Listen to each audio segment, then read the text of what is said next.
lehenengo da behin eskerrik asko, geube sopelaztarrak eta moduen deitu eskuenien da zagen duen, baina guk zer daukegu kontatzeko, ez da? Guk ez daukegu zer kontatzeko, eta, ziginenen arakatzen, esan gendun, kasu igual bai, ez da, daukagu, eta oin ebe, janirekin komentatzen, zer daukagure proiektua, aurretik kontatu diren proiektuetatik alderatuta, ze karpen egiten dutzen, da, hori, saietuko gara, hori indartzen, ez da, edo balioan jartzen. Lehenengo eta ben, proiektuaren izenburua, kaleak den onak, ikustuzu maiuskuak onak, ez da, buelta asko emongo entzesan, leloari, eta lelo hau dator rapor bat, gero esplikatuko dutzuet, ez da, baina kaleak onak badira aurrentzako, onak badira emakumeentzako, eta onak badira pertsona nagusientzako, espazioak onak dira. Eta danontzako baliagarriak dira. Eta orduan, hor dago azkenean horren atzean dagoen filosofia edo leloaren atzean dagoena. Ez da proiektu bat, izenburu hau proiektu bati dagokien izenburua bada bi proiektu eta beste adar batzuen uztarketa da, bai? Osa, gu asaltzera gatozena da nola uztartu ditugun gauza ezbardin batzuk. Bai, eta lehen lesoko alkatek esan da bena, ez da, topatzen gara askotan udaletik parte hartzea nahi dugu sustatu, eta tope parte hartze, danetarako, baina herritarrak erretzen dugu, oza, jazta bien, ze bileratara joan behar dut, eta zertara. Orduan, teilekatze hori edo lesoko ikerrek esan da bena, guztau jate, hori uztartu eta aprobetsatu. Hau da, ditugun guneak eta ditugun parte hartze espazioak, aldian aldiko proiektuetara bideratu, ez da? Eta nondi gatoz edo zer izen zan abia puntua, gure herritxik egunean 3.900 ibilgailu pasatzen dira, ondoko udalerrian enpresa potente, oso potente batzuk dagoz, eta beraz, ibilgailu astunak 10%. Aztakeri bat, ez duzu imaginatzen, kale estuetatik, kriston kamioitzarrak ezelan pasatzen diran, ez da? Saiesbidea egiten hasi da, Bizkaiko Foru Aldundia, eta horrek itxaropen argi bat piztu dozku, trafiko asko, ze ondoko herritik pasatu behar dien ibilgailuak, gehi fabrika eta lantegi guzti horietatik pasatu behar dien ibilgailu astunak, ja ez dira herrigunetik pasatuko. Eta horrek eraldatu egingo dau, erabat hiriaren antolaketa bat ez be, trafikoari begiratuta. Eta trafikoa da pieza bat, hirigintzan trafikoa eta herri antolaketan trafikoaren pieza aldatuta, herri guztia eraldatu dezakeena, ez da? Eta espazioen funtzio sozial hori erabat aldatzen da bena. Orduan horri begira jarri ginen. Eta kasualidade suertatu zen, berdintasun sailetik diru laguntza lerro bat, genero ikuspegitik espazioen eta herri antolaketa berrasmatzeko. Eta zen, hemen bakizule malabarak, udal ordezkari bakizule lago malabarak egin behar ditugun, diru laguntza lerro bai etekina ataratzeko. Eta, abia punto izan zen, genero ikuspegitik, baina generoa berarekin dakar zaintza. Zaintza, erdigunean jartzen badugu, zaintzak berarekin dakar umeak eta aurrak, eta herri ezitzaileen zarean oinerren justo sartu berri gengo zen, erabaki gendun, gure zehar lerro guztiak uztartuko genituela amen. Bai, berdintasuna genero eskidetza, zaintza, erdigunera ekarrita eta umeak. Eta orduen espazioak begirada horrekin eraldatuko genituela, ezta? Hirigintzarloa, naiz eta hor ikusten dozua, just hau da erdigunea, erdia. Hortik pasatzen dira kamioi guzti horiek eta hor daude, kokatzen dira frontoi biak, kultura aretoa, liburutegia, ikastola, udaletzea, osasunetzea, eta abar luze bat, umeen parke bat, zelaia edo, markina semein ezagutzen ez pauzue, praua edo esaten zaion, holan esaten diote, praua edo zelaia esaten jakon herrigune zentroari, eta zelai handi bat da, berregune eder bat. Hor fokalizatu bagendun be, esan gendun ez, hirigintzan eskala izan behar dago handiagoa. Lehen esan dute modun, pieza bat aldatzen dozu espazio batean, erabilera, funtzio sozial bat aldatzen dozu esparru bati, eta funtzio berriak agertzen dira, edo funtzio horrek, igual funtzio batzu desagertzen dira, eta beste espazio batera trasladatzen dira. Orduan, puzzle bat da herria. Orduan, espazio baten egiten dozunean, beste espazioetan zer eragin daitekeen ere aurreikusi behar zen. Orduan, helburua zen dotazio eta espazio banaketa geografikoaren oreka, hau da, dana ez zentralizatu erdigunean, espazioen arteko loturak, trafikoaren eragina eta zaintzaren mugikortasun sarearekin harremana, ze harreman dauken ematen zaien erabilera, eguneroko bizimodurako autonomiarako, umeen autonomiarako, edota mendekotasun zaintzarako ekipamenduak eta egokitasun mailak neurtzea, ezta? Hor ikustu duzu, Markina Xemein zaintzailea, berriki aldatu dugu marka, eta markan azpi marka batzuk sortu dugu, eta bat espreski da zaintzailea, eta proiektu guzti hau marka horren barruan, edo azpi marka horren barruan kokatu gendun. Orduan, proiektuaren azalpena. Esan duten moduen, ez gatoz proiektu bakar bat azaltzera, bai? Gu martzan jarri gendun genero ikuspegiko hori, horreri deitu duntzen, Markina Xemengo kaleak denonak, proiekta urbezekin batera lantzen hasi ginen, eta aldi berean, justu agintaldi hasieran, gure emozio eta ilusio guztiekin, hezkuntza foroa martzan, oinarrin sartu gara, eta haur eta gaztetxoen kontseilua martzan, dana batera. Dana batera, terriblea izan zen, agintaldiko lehenengo urte, terriblea. Orduan, batera hasi behar ziren bi prozesuak, esan gendun, baina bi prozesu hauek erabat bateragarriak dira. Hasierako asmoa, Janirerekin hasi gendun, ume eta gaztetzuen kontseilua, bera arkitektua da, baina parte hartze prozesuetan da aditua, irritxarra, eta danetan animetan da. Ez dut zuet kontau gamen, zenba gauzatan hartzen duen parte. Eta, basan duen, aproposa bat ez be, herriko umeek eta gazteek ezagutzen da belako. Eta behar gendun pertsona bat gertukoa, hori dinamizatuko bana, eta konfiantza eremu bat sortuko bana. Orduan, bi proiektuak martzan jarri gendu zen, eta nahiz de, Janiren asmoa zen, ume eta gaztetzuen kontseiluan gaiak eurek aukeratu behar da bez. Hau da, demokratikoak izan gaitxezan da eurek aukeratu, baina, lehenengo fasonetan esan gendu, ez. Lehenengo martzan jartzen dugun honetan, ustartuko duguz bi proiektuak.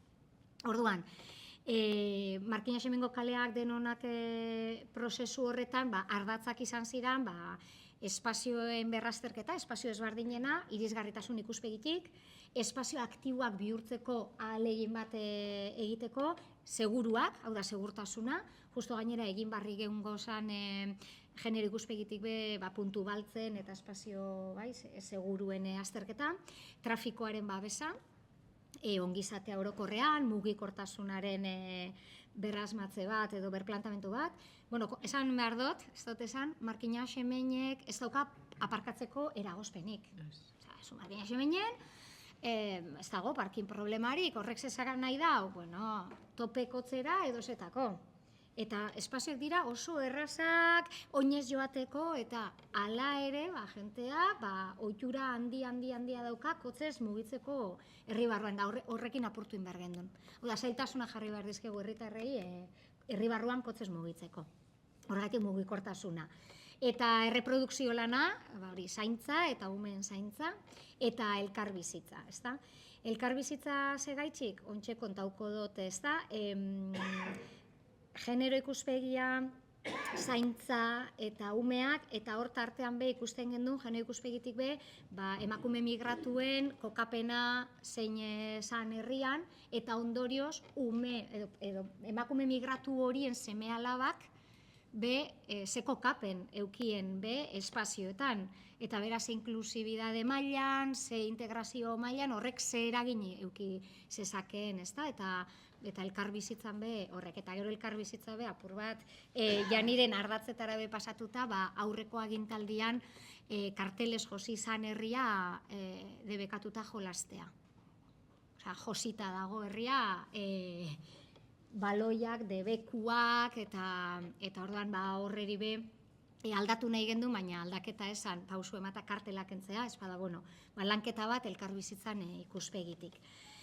Eta, Janirek esplikaukotzu ze ardatz markatu bendu zen umeen eta gaztetzuen kontseiluan. Hori da, 2024ko urtea izan da lehenengoe martxan jarri duguna umeen eta gaztetxoen kontseilua, berez bi kontseilu dira, umeen kontseilua azalduko ditute adinak eta hori, eta bestea gaztetxoena, 2 kontseilu dira, eta Iratxek esan dauen moduen, berez kontseiluen oinarri teorikoa edo esperientzia hartzen badugu zehatz-mehatz, berez kontseiluak eurek adosten dabe, lehenengo saioan zerren inguruan lan egin edo dena dut.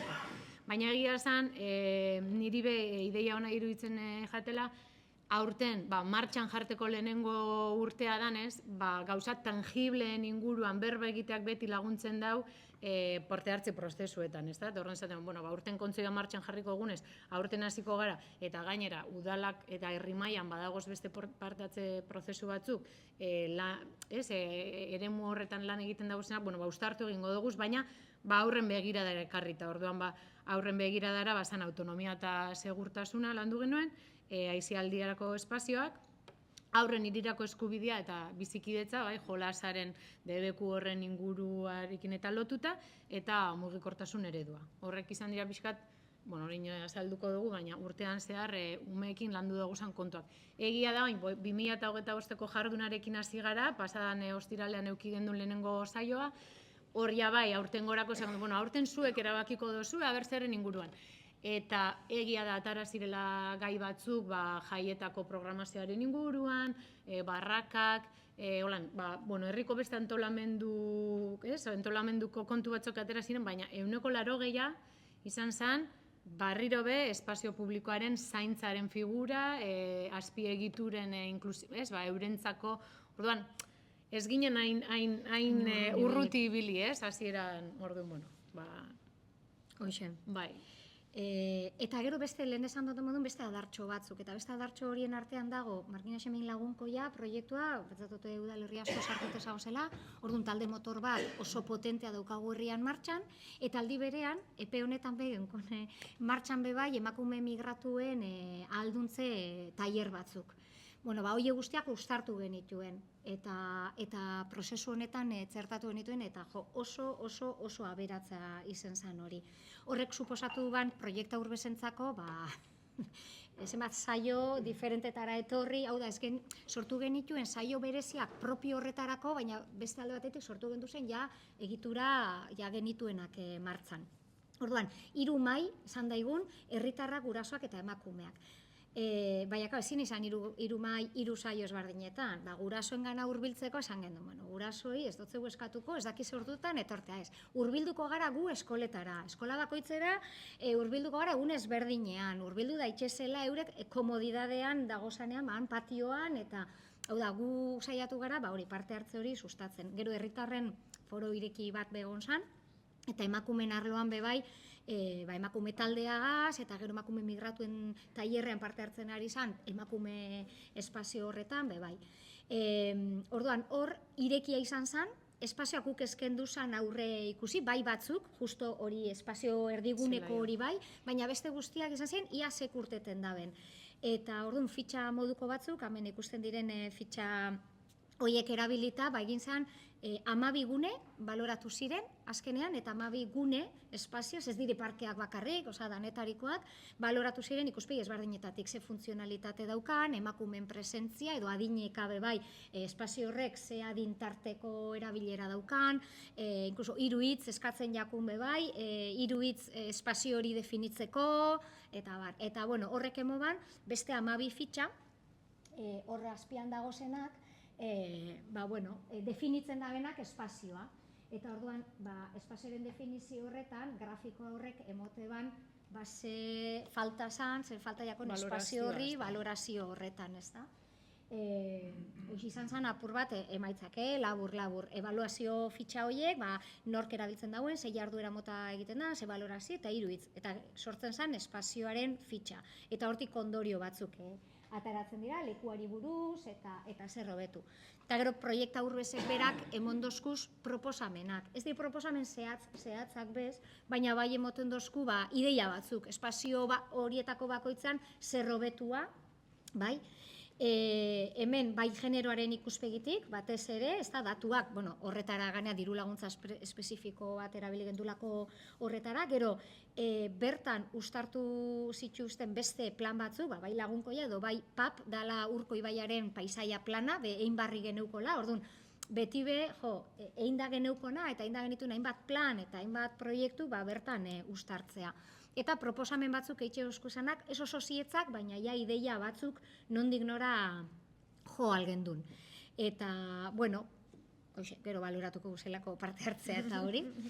Eta paraleloki, nirek eraman zeban ume eta gazteen kontseilukoa. Hori, bueno, guke abia puntua izen zen Francesco Tonucciren esperientzian oinarritutakoa, esan dakoa bi talde, umeena eta gaztetxoena, umeena da laugarren eta bosgarren mailan dauden ikastetxetako gela bakoitzeko bi kontseilari izentatzen dira, neska bat eta mutil bat, eta gaztetxoena da DBH 2 eta 3 mailetako kontseilariak.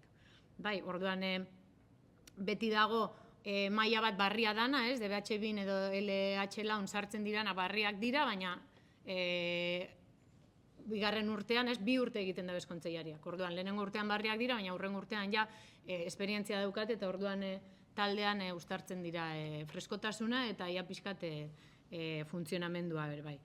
2024an egin genuen udaberrien zati bat eta udazkenean beste zati bat Bizkaiko Foru Aldundiko diru laguntzagaz egin genuelako eta gainera martxan hasi ginen, erako ez dakizerria martxoan geunden, baina esperientziak esan dozku, zentzu gehiago daukala urtarrietik ekainera egitea. Orduan, 2025 ja orain hasi gara eta bukatuko dugu ekainean, lehenengo 6 hilabetekoan egingo dugu. Bukaeran, azkenengo saioa beti izaten da, udalarekin biltzea.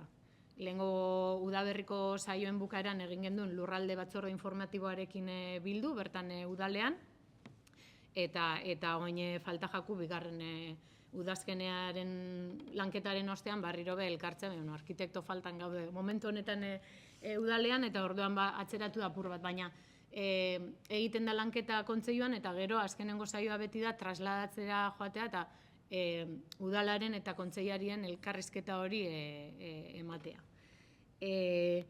Umeak heldua baino aberasagoak edo izan ziren eta 19 espazio publiko identifikatu genituen lehenengo lanketan, udaberriko lanketan egin genuen Aizialdearen inguriko lanketa gehiago, bai, zein espaziotan egoten diren, zein espaziotan elkartzen diren, ze behar da ben espazio horretan eroso egoteko, eta euren beharrak asebeteta sentitzeko, eta udazkeneko saioetan gehiago enfokatu gara mugikortasun eredura. Baina egia da azkenean, aizia eta autonomia eskutik doaz, eta bizikidetza bebai, eta segurtasuna bebai, eta orduan doa mugikortasuna be eskutik, eta azkenean herri eredua da lantzen duguna. Da, herri ereduan txertatzea, umen eta gaztetxoen ikuspegia, iritzia, beharrak, eta asko aipatu duzu, eta olako saioetan nagoen bakoitzan beti urteten dago, ez?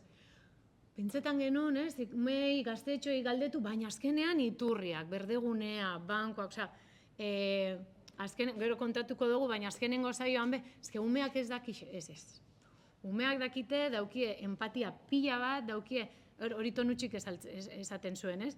Umeak zaurgarriak dira, jendarteko kolektibo zaurgarrienetako bat da. Eta badakite komunitatea behar dabela eurek ondo egoteko, orduan.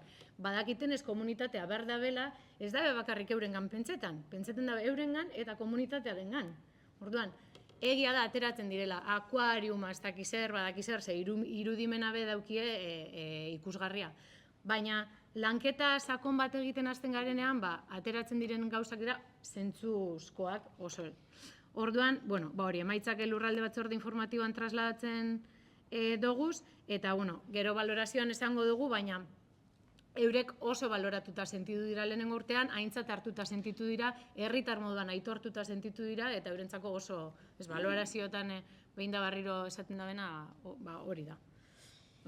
Bueno, eta ez gaunez denborarik, martxan jarri gara, hau da, kontseilu guzti horretatik eta horko espaziotik, proiektu aurrezeko patxik esatuzkun, egin zozer, hasi lanean. Eta, hasi ginen, musu eta gurguneak jarri genduzan martxan, eta olako kanpainatxo bat be martxan, eskolara seguru, hausnarketa bat, gurasoekin da partekatu duguna, eta gero, genukan beste plazatxo bat, behin da berz urte ban aurre espazioetan, derrigor obra behar da bena, behan garaje batzu dagoz, filtrazio batzuk eta eraberritze prozesu batean, Eta orduan hor bereziki beste parte hartze berezi bat abiatu genuen. Eta parte hartze berezi horretan umeen kontseiluak parte hartu dau, ezta? Eta, bueno, horre elkarlan bat, ikastola ondoan dago eta sortu da. Hemen gazi gozoa izan da, oso gazi gozoa. Herritar batzuk, janirek esan daren moduan. Ez eben sinesten, umeek ez dakiz, umeek zer egiten dabe hemen. Claro, espazio berean, ez da beuki espazio berezitu bat. Egin dabe lanketa berezitua janirekin batera, baina elkartu dugu espazio berean. Parte hartze zaio berean, helduak joan ziren eta batean umeak ere etorri ziren. Orduan helduentzako izan zane, baina umeak hemen zertarako, zeba.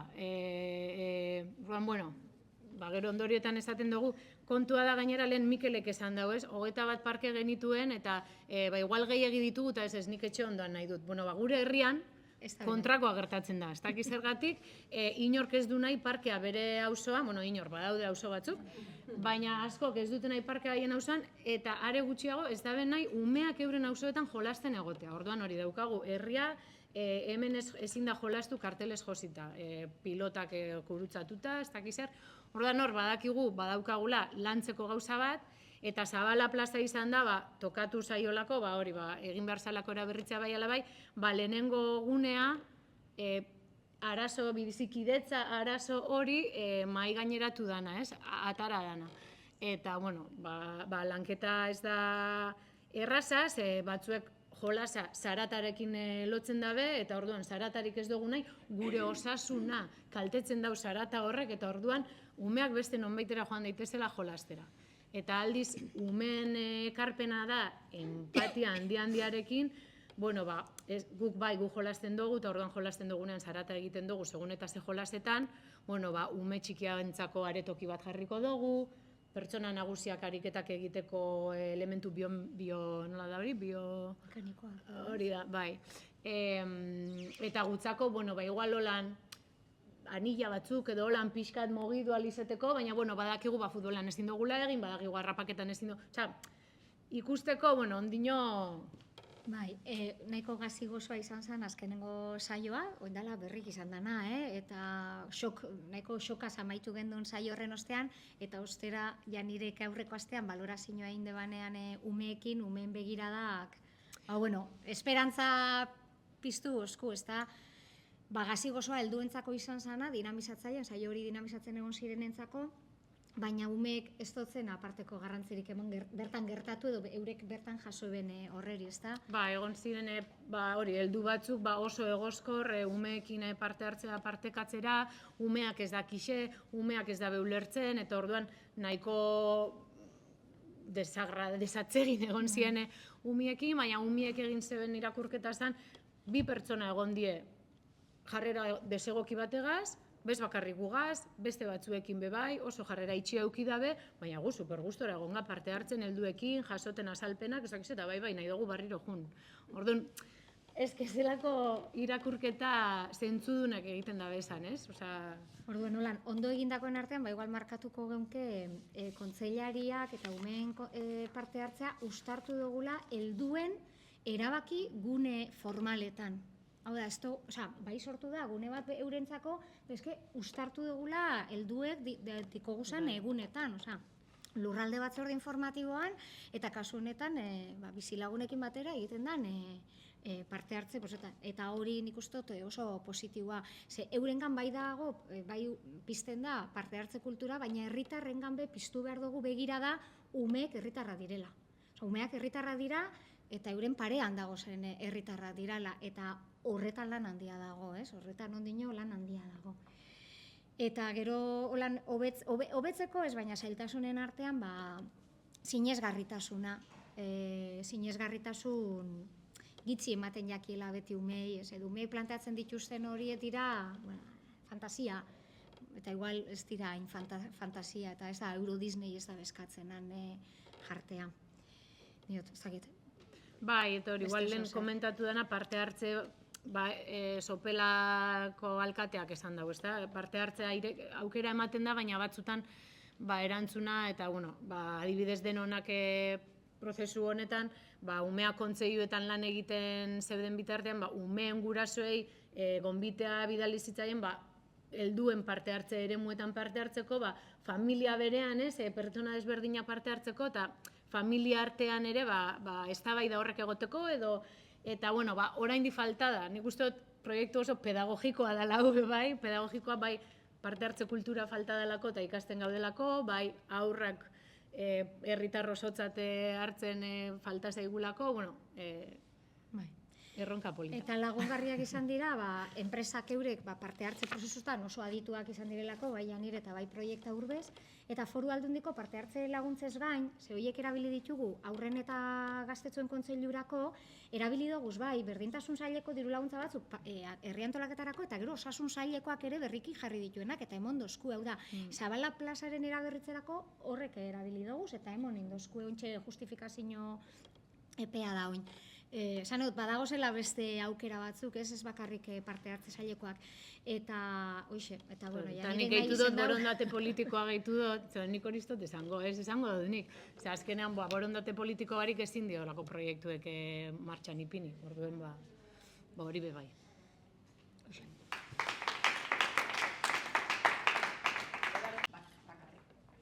Bakarrik, honek azken india 12 kontseiari.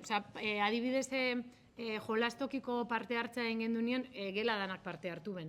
Baina hau azkenin da, talde bat jarraikortasun bat eskatzen da dena, zailo danetan ez die gauza, ez dauen moten denporaik dana lantzeko. Eta orduen, DBH 2-3, dizelako gaztetxuek, nitzeko idealagoa izango zen 3-4, baina 4 DBH-koak hainbeste programa eukiten da, gero batxillergora doaz, ez dakiz orduan ikastetxeek eskatzen dabe, mesedez 2-3 hobeto, hori ikastetxeen erabakia izaten da, eta 4-5, dauketelako adin bat, argumentazio bat erabiltzeko,